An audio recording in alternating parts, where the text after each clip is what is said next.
Share on Pinterest. From the very minute you meet, your baby will amaze and alarm you. It can feel like there's just so much to worry about. And baby vomiting is a pretty common cause for concern among new parents. Who knew such volume and projectile throw-up could come from such a tiny baby? Unfortunately, you'll probably have to get used to this to some extent. Many common baby and childhood illnesses can cause vomiting. This can happen even if your baby doesn't have a fever or other symptoms. On the plus side, most causes of baby vomiting go away on their own. Your baby likely won't need treatment, except for a bath, change of clothes, and some serious cuddling. Other, less common, causes of vomiting might need a visit to your baby's pediatrician. Vomit or spit up. It can be difficult to tell the difference between vomit and spit up. Both might look the same since your baby is currently on a steady diet of milk or formula. The main difference is in how they come out. Spit up usually happens before or after a burp and is most common in babies under the age of 1 year. Spit up will easily flow from your baby's mouth, almost like white, milky drool. Vomit typically comes out forcefully, whether you're a baby or an adult. This is because vomiting happens when the muscles around the stomach are triggered by the brain's vomiting center to squeeze it. This forces whatever is in the stomach to be hurled out. In a baby's case, vomit may look like milky spit up but have more clear stomach juices mixed into it. It may also look like milk that has been fermented for a little while. This is called cheesing. Yes, it sounds gross. But the texture probably won't bother you when you see it. You'll be more concerned with baby's well-being. Your baby may also cough or make little retching noises before they vomit. This is likely the only warning. You'll have to grab a towel, bucket, burp cloth, sweater, your shoe, hey, anything. Additionally, spit up is normal and can happen at any time. Your baby will only vomit if there's a digestive issue or they have another illness. Possible causes of vomiting without a fever. Feeding difficulty. Babies have to learn everything from scratch, including how to feed and keep the milk down. Along with spit up, your baby may vomit occasionally after being fed. This is most common in the first month of life. It happens because your baby's tummy is still getting used to digesting food. They also have to learn to not gulp milk down too fast or overfeed. Post-feeding vomiting typically stops after the first month. Give your baby more frequent, smaller feeds to help stop the vomit, but let your pediatrician know if your baby vomits often or has very forceful vomits. In some cases, it might be a sign of something other than feeding difficulty. Stomach flu, also known as the tummy bug or stomach flu, gastroenteritis, is a common cause of vomiting in babies and children.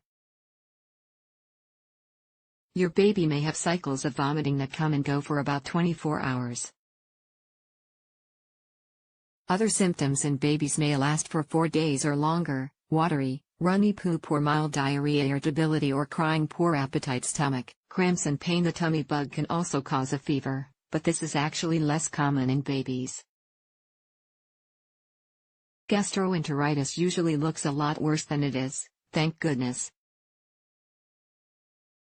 It's typically caused by a virus that goes away by itself in about a week. In babies, severe gastroenteritis can lead to dehydration. Call your pediatrician immediately if your baby has any signs of dehydration: dry skin, mouth, or eyes, unusual sleepiness, no wet diapers for 8 to 12 hours, weak crying without tears, infant reflux. In some ways, babies really are like tiny adults. Just like adults of any age can have acid reflux or GERD, some babies have infant reflux. This can lead to baby vomiting in the first weeks or months of your baby's life. Vomiting from acid reflux happens when the muscles at the top of the stomach are too relaxed. This triggers baby vomiting shortly after feeding.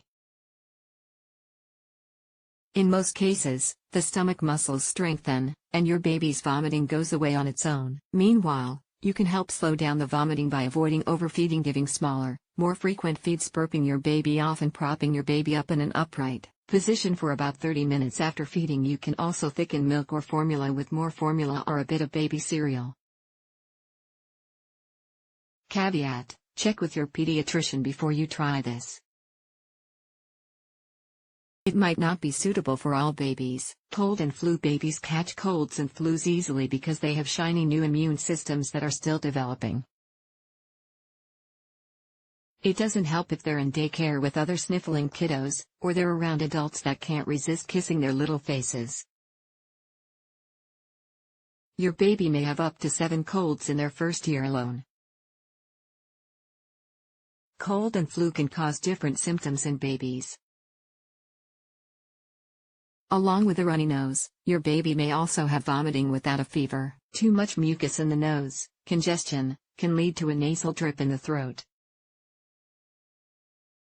This can trigger bouts of forceful coughing that sometimes cause vomiting in babies and children.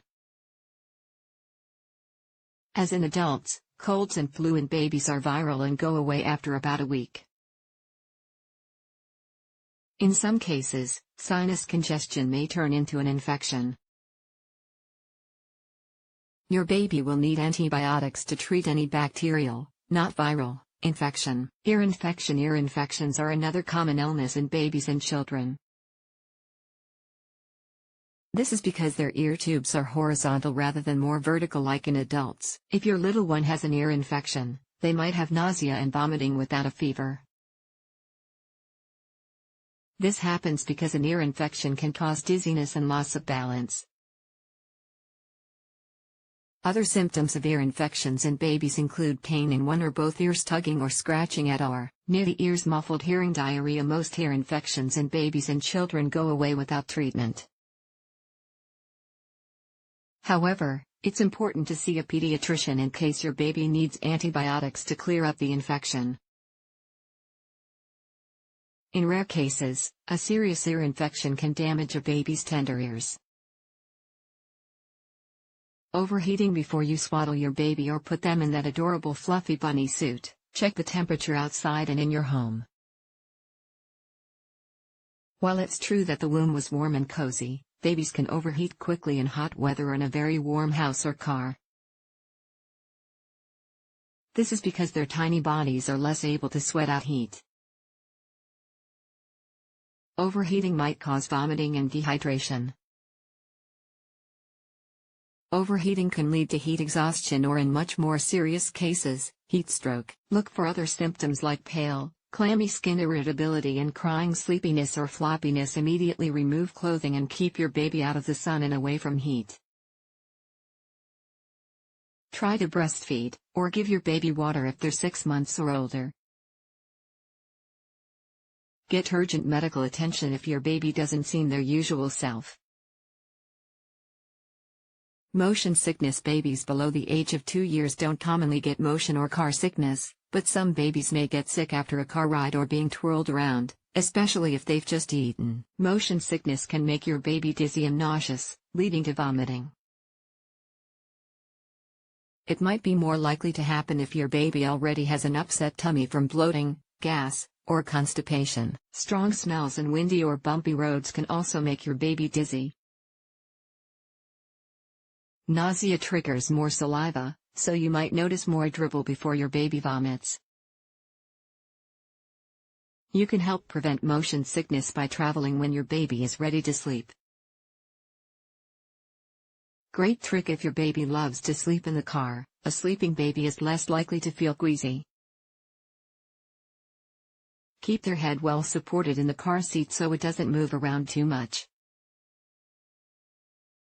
Also, avoid going for a drive right after giving your baby a full feed. You want your baby to digest the milk, not wear it. Milk intolerance. A rare kind of milk intolerance is called galactosemia. It happens when babies are born without a certain enzyme needed to break down sugars in milk. Some babies with this condition are even sensitive to breast milk. It can cause nausea and vomiting after drinking milk or any kind of dairy products. Galactosemia can also cause a skin rash or itching in both babies and adults. If your baby is formula fed, check the ingredients for any dairy, including milk proteins. Most newborns are screened at birth for this rare condition and other illnesses. This is usually done with a heel prick blood test or a urine test. In the rare event that your baby has this, you'll know it very early on. Make sure your baby completely avoids milk to help stop vomiting and other symptoms. Pyloric stenosis. Pyloric stenosis is a rare condition that happens when the opening between the stomach and intestines is blocked or too narrow. It can lead to forceful vomiting after feeding. If your baby has pyloric stenosis, they may be hungry all the time. Other symptoms include dehydration, weight loss, like stomach contractions, constipation, fewer bowel movements, fewer wet diapers. This rare condition can be treated with surgery. Tell your pediatrician immediately if your baby has any of the symptoms of pyloric stenosis. Intussusception. Intussusception is a rare intestinal condition. It affects 1 in every 1,200 babies and most commonly happens at the age of 3 months or older. Intussusception can cause vomiting without a fever. This condition happens when the intestines are damaged by a virus or other health conditions. The damaged intestine slips, telescopes, into another part of the intestine. Along with vomiting, a baby may have severe stomach cramps that last for about 15 minutes. The pain can cause some babies to curl their knees up to their chest. Other symptoms of this intestinal condition include fatigue and tiredness, nausea, blood or mucus and bowel movements. If your baby has intussusception, treatment can push the intestine back into place. This gets rid of vomiting, pain, and other symptoms. Treatment includes using air in the intestines to gently move the intestines. If that doesn't work, keyhole, laparoscopic surgery heals this condition. When to see a doctor. See your baby's pediatrician if your baby has vomiting for longer than 12 hours. Babies can get dehydrated quickly if they're vomiting. Get immediate medical attention if your baby is vomiting and has other symptoms and signs like diarrhea, pain or discomfort, constant or forceful coughing, hasn't had a wet diaper for 3 to 6 hours, refusing to feed, dry lips or tongue, few or no tears when crying, extra tired or sleepy, weakness or floppy, won't smile, swollen or bloated stomach, blood and diarrhea. The takeaway: baby vomiting without a fever can happen because of several common illnesses. Your baby will likely have one or more of these several times in the first year. Most of these causes go away on their own, and your little one will stop vomiting without any treatment. But too much vomiting can lead to dehydration. Check for signs of dehydration and call your pediatrician if you're not sure. Some causes of baby vomiting are more serious, but these are rare. Your baby will need medical care for these health conditions. Know the signs and remember to keep the doctor's number saved in your phone, and take a deep breath. You and baby got this.